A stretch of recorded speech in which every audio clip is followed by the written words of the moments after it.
Hey Reviews.org fam, I'm Tshaka Armstrong and this is Apple TV 4K Gen 2. Lots to unpack, so let's get right into it.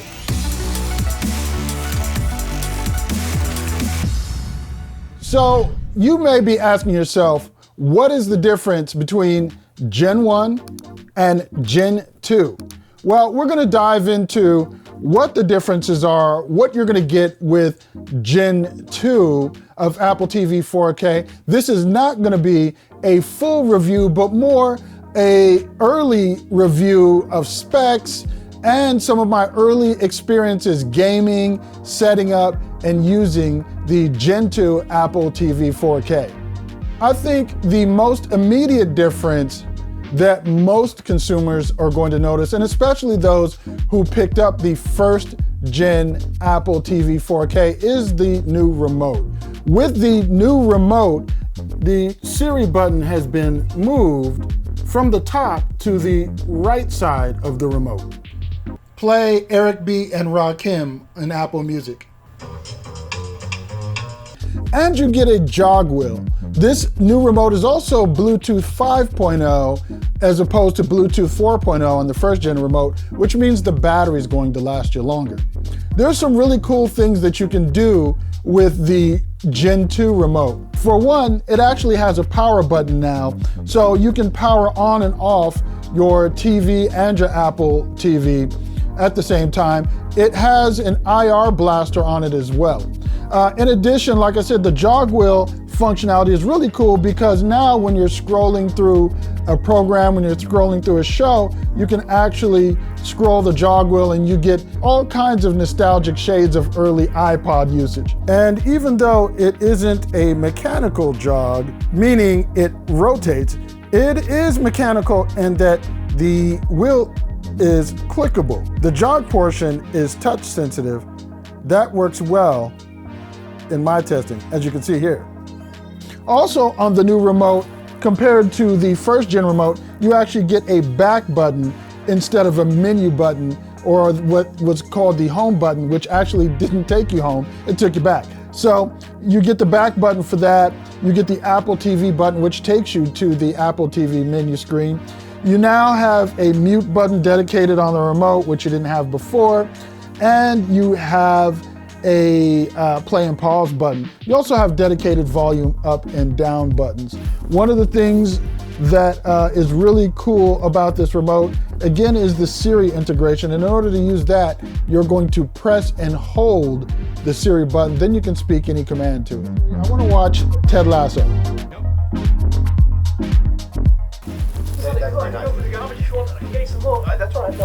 So one of the cool things about watching with this is you can use the jog wheel when you pause to scroll through programming.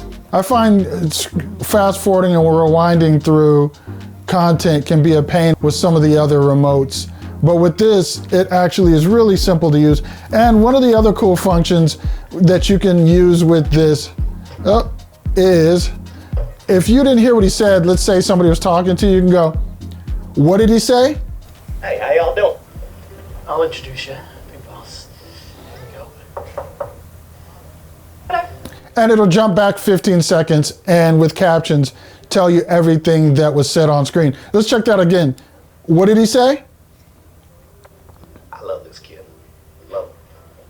I'll introduce you, big boss. There you go. Jumps back 15 seconds, gives you captions, shows you what was said. I think that is actually really cool, especially if you have kids. This is a function that a lot of people are going to love if you have children. Hey, how y'all doing?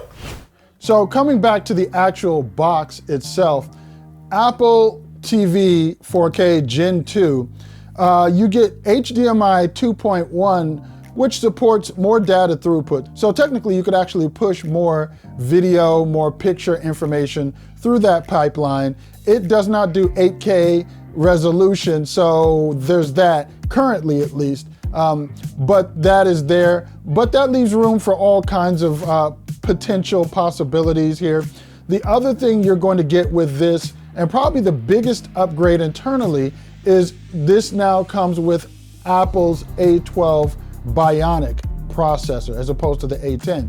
So now you're going to have the ability to have 4K 60, which is high frame rate HDR, which not a lot of TV movies actually broadcasting that, but what does broadcast in that is sports programming, like you see on the Red Bull channel. So you actually will get a higher frame rate, which means better motion, smoother motion, more lifelike and more realistic motion for those of you who are big game fans. I don't really watch a lot of sports ball, but I know some of my pals, some of my friends do. So this will be a really cool addition for those of you that are into that. Now, for those of you who've not used Apple TV or Apple TV 4K before, and this is maybe your first time looking into it or diving into it, one of the things that really makes Apple stand out is the ecosystem.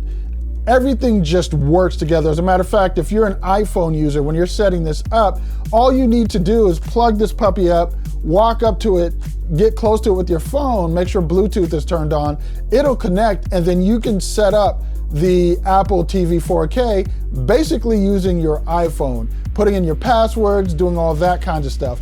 If you are somebody who's using the previous gen Apple TV 4K and you're upgrading to the second gen, you want to make sure before you do that, you want to make sure you turn on Apple's home screen setting so that all your settings, all your Apple TV, all that transfers between all your Apple TV devices. So even if you're maybe buying this for another room and keeping the old one, you can keep everything in sync between all your devices and mirrored and looking the same. So you're not moving to different setups on different devices.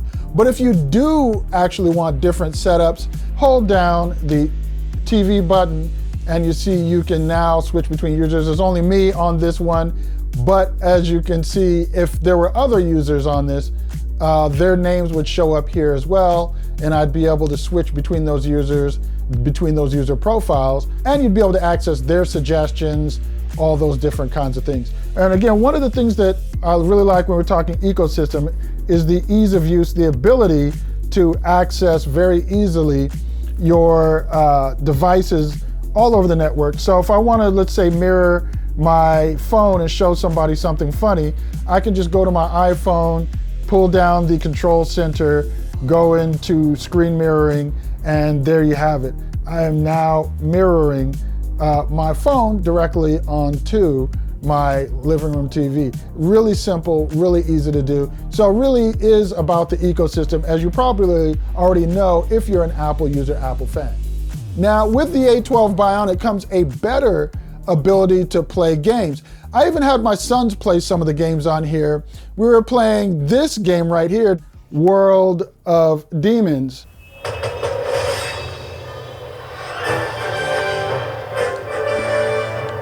So we'd already connected the controller. So we're gonna go ahead and get back into it. You can see all the screens load really fast. That's that A12 Bionic thrown down. And again, on this 1080p TV, this game actually just looks beautiful.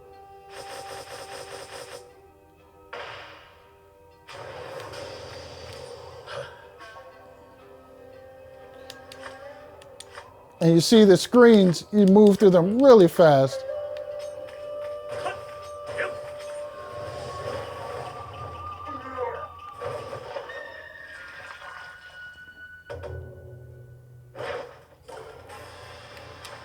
I'm gonna go ahead and skip this and get into this battle.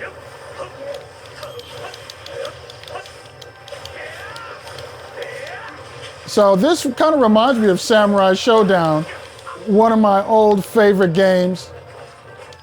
But you can see the cell shading on this game is just beautiful. Absolutely gorgeous, even on my 1080p only TV. So you're really gonna get a really good high-class experience out of Apple Arcade on here. Let's jump out of this and actually jump back into some of the other features. You can use your PlayStation controllers, your Xbox controllers, as long as it's Bluetooth, you can connect that controller to the Apple TV 4K. And like I said, the gaming experience is really fluid, really good looking. And as a matter of fact, my son said, and I just had him test this out and tell me what he thought as well. And he said he actually ended up staying a little longer than he meant to. You know, he wanted to get back to one of his consoles, but he actually ended up staying a little longer than he meant to playing this game because it was so engaging for him. And that's actually saying quite a bit. The other great integration with the Apple TV 4K, and this was on the previous gen, but this is just speaking to the whole system if you're new, is of course you have Apple Fitness Plus, so you can connect your Apple Watch to Apple TV 4K, and you can now get your fitness on, get that health, get those health metrics, those health stats up from the comfort of your living room and from the comfort of looking at a larger, much larger monitor than your iPad or your iPhone, which you can do Apple Fitness Plus on either of those devices. One of the things that people take for granted is the ability to actually have natural looking colors on a TV. I think sometimes we just get used to what we're seeing on our TVs. Our TVs are not generally professionally calibrated, so you kind of just get used to what you're looking at. But Apple TV, along with your iPhone, a new iPhone that allows you to do Face ID, in this particular case I have the iPhone 12, you can hold your phone up to the TV and actually use it to color balance the Apple TV 4K so that it compensates for whatever color your TV is currently showing and gives you truer, more lifelike colors. It essentially is your professional calibrator, which can be very expensive to call out, some third party or Geek Squad or something like that to come and calibrate your TV. It can be pricey compared to free because you already own an iPhone. So that is another great function of Apple TV 4K and the whole ecosystem working together. And then there's private listening. If you have two pairs of AirPods, you can actually use both pairs to be listening to whatever you're watching on your Apple TV 4K at the same time. Now, this AirPod thing is also really intriguing to me because, as you may know, Apple just announced that they'll be bringing spatial audio to Apple Music. So if you have a great soundbar, really nice soundbar or surround system connected to your Apple TV, I wouldn't be surprised to see Apple TV offer that spatial audio through Apple TV 4K when you're listening to Apple Music, because again, that is an app that you can bring up on Apple TV 4K along with all kinds of other apps. So spatial audio, Dolby Atmos on Apple TV through Apple Music, I think is going to be a compelling future option potentially as you look at all the use you can get out of Apple TV 4K.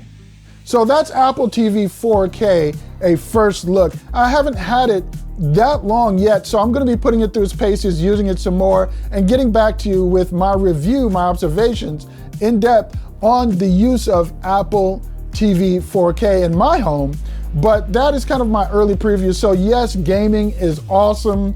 Apple Fitness Plus works really well. The integration, HomeKit, all these things, definitely worth it if you're in the Apple ecosystem.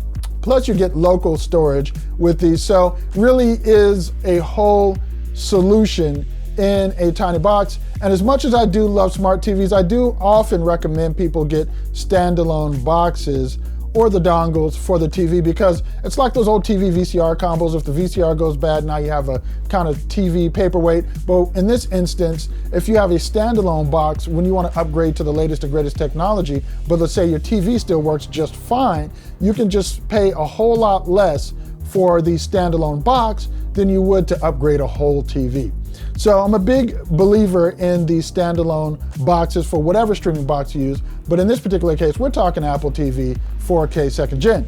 So I don't take it lightly that you've watched. If you have any questions, anything you'd like me to check out as I go through the review process, go ahead, leave that in the comments below. I'll get to it. We don't take it lightly that you've watched with us.